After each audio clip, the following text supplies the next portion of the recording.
Hello friends, welcome to our channel. Today we're going to take a look at another horrible case with you, the case of Zoe Nelson. Zoe Nelson was born on August 13, 1992, in Wishaw, Scotland. At the time of the incident, she lived with her mother, stepfather, and two younger sisters in New Mains, a village near Wishaw. Zoe was a student at Motherwell College and was well liked by her peers.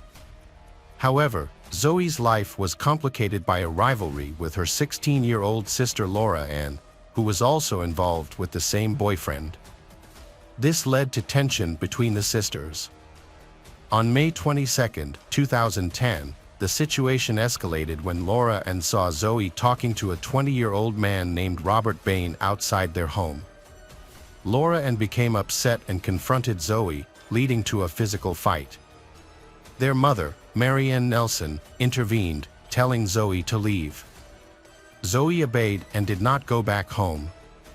Later that night, around 11 p.m., locals reported seeing someone starting a fire in a nearby wooded area known as Monkey Hill. The smell of smoke drifted to nearby homes, but no one suspected anything out of the ordinary at the time. A local resident, Stuart Bell, found a charred body in woods near home on May 23, damaged in fire. As news of the discovery spread, the police cordoned off the area and began investigating. Zoe's family had been trying to contact her since the previous day and were informed of the discovery. Her mother, Mary Ann Nelson, reported her daughter's disappearance to the police. Mary Ann Nelson described Zoe as a typical 17-year-old with many friends. The family appealed to the public for any information that could assist the police in their investigation. The investigation into Zoe's death involved an in-depth examination of the crime scene. This took several days to complete and required the efforts of at least 50 police officers. On May 26, police shared a crucial piece of surveillance footage showing Zoe visiting a local store just hours before her death. This footage was essential to the investigation, as it allowed police to reconstruct Zoe's final hours and ultimately piece together the events leading to her death. A key piece of evidence was found at the crime scene: that a distinctive red plastic sombrero cap from a Sierra Silver tequila bottle, which was discovered near Zoe's body. On the other side of a small walkway, police found an empty tequila bottle. Forensic experts later determined that Zoe's body had likely been exposed to fire for approximately 7 hours. The official cause of her death was undetermined. By May 28, police collected witness statements, including one who saw a violent, intoxicated man with Zoe and another who saw her with a man with a tattooed face. On May 28, 20-year-old Robert Bain walked into the police station, appearing heavily intoxicated and slurring his words, to make a statement. He claimed to have been in Motherwell a few days prior and mentioned that a man named Stuart Campbell had gotten on the bus with him during his return trip. When Robert Bain was formally arrested, he claimed that the last time he saw Zoe Nelson was on the morning of May 22, when he ran into her by chance at the local newsstand where he had gone to buy cigarettes. A DNA test was conducted on a swab taken from Zoe's hand, which revealed the presence of her own DNA, as well as DNA from another person that matched Bain's DNA. The forensic expert explained that the DNA found on the bottle cap likely came from both Zoe and Bain drinking from the bottle and then putting the cap back on.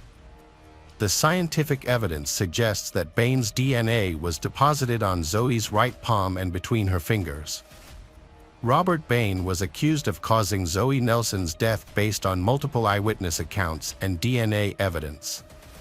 Despite this, he pleaded not guilty and acted defiantly, even confronting one of the investigators. He also denied a previous altercation with Zoe. The trial of Robert Bain began on March 1, 2011, where he claimed to be innocent. However, Zoe's teenage friends testified that Zoe had told them a week before her death that her injuries were from a fight with Robert Bain. Zoe had confided in her friends that Bain was controlling, unstable, and prone to anger over minor issues, and that he restricted her from socializing with some of her friends. Although Zoe's relationship with Robert Bain was not serious, given that he had only been out of prison for 2 months, he had a significant influence over her. Moreover, Bain also had a romantic relationship with Zoe's 16-year-old sister, Laura Ann, who was equally involved with him as her sister Zoe. Before Zoe's body was found, Laura Ann already knew her sister was dead, a secret she kept for 5 days. During the trial, it was revealed that Bain had taken Laura Ann to the location of her sister's body, a fact the police had not previously disclosed. Laura Ann described the morning of May 23, the day after her argument with Zoe. She went to Bain's address to return some clothes, and when she arrived, she found him nervous and drinking vodka. He then took her to a location where he showed her something. Laura Ann recognized the body as her sister's due to the ranger's tattoo on her arm. According to her testimony, Bain confessed to hitting Zoe, losing his temper when she fought back, and ultimately taking her life. He then attempted to destroy evidence of the crime by using gasoline. On March 25, 2011, a jury composed delivered a guilty verdict, which was unanimous. When the verdict was announced at the High Court in Edinburgh, Bain became enraged and had to be physically restrained. The court had to be temporarily cleared and officers intervened to restore order after Bain directed insults and threats towards Zoe Nelson's family.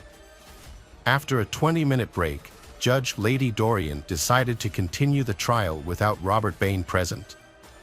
Bain was found not guilty of stealing alcohol from an Asda store, disorderly conduct, and stealing Zoe's cell phone. He was also acquitted of threatening a police officer. However, on April 27, 2011, Bain was sentenced to life in prison with a minimum term of 20 years for murdering Zoe Nelson. He received an additional 6 years for obstructing justice. Both sentenced will be served at the same time. Judge Lady Dorian told Bain that this was a horrific crime with truly shocking circumstances. Zoe's aunt Shirley Nelson expressed disappointment with the 20-year minimum sentence, saying a life sentence should mean life in prison. The family is grateful for support but must come to terms with never seeing Zoe again, whose life was cut short by Robert Bain's evil actions. Zoe's uncle, Stephen Hines, spoke on behalf of the family after the verdict was delivered. He stated that Bain got what he deserved. Hines also mentioned that Bain's reaction in court was telling of his threatening nature. Bain is a menace, he knows he's guilty, and that's all that matters, Hines said that. Bain showed no remorse for his actions. The verdict shows that Bain is a danger to society.